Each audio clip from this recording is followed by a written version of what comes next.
காலை 6 மணிக்கு பிரசாதம் கொடுப்போம் என்று ஏற்பாடு செய்து இவ்விடத்தில் பிரசாதம் கொடுப்பதற்கு தயாரானோம். அப்போது எங்களுக்கு தயாரிக்கப்பட்ட பிரசாதம் ஒரு மணி நேரம் கொடுக்கக்கூடிய அளவுக்கு தான் அந்த உணவு இருக்கும்.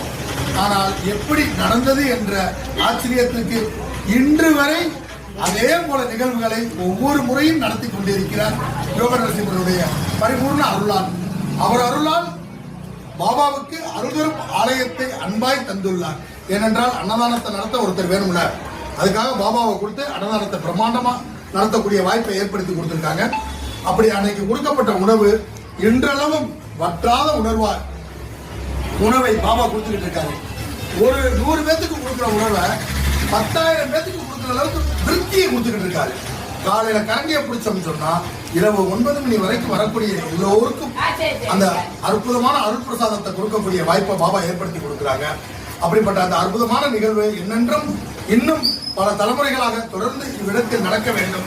இங்கு நான் என்ற எண்ணம் கொண்டவர்களை பாபா தன்னுள் ஏற்றுக்கொண்டு எவன் ஒருவன் பிறருக்காக தன்னை அர்ப்பணித்து பணிகள் செய்கின்றானோ அவனை முதன்மையாக நிப்பாற்றி காலம் முழுவதும் அப்பணிகளை செய்வதற்கு நாங்கள் வாய்ப்பை பயன்படுத்தி பிரார்த்திக்கின்றோம். சத்குரு சாய்நாத் மகாராஜுக்கு, சத்குரு சாய்நாத் மகாராஜுக்கு.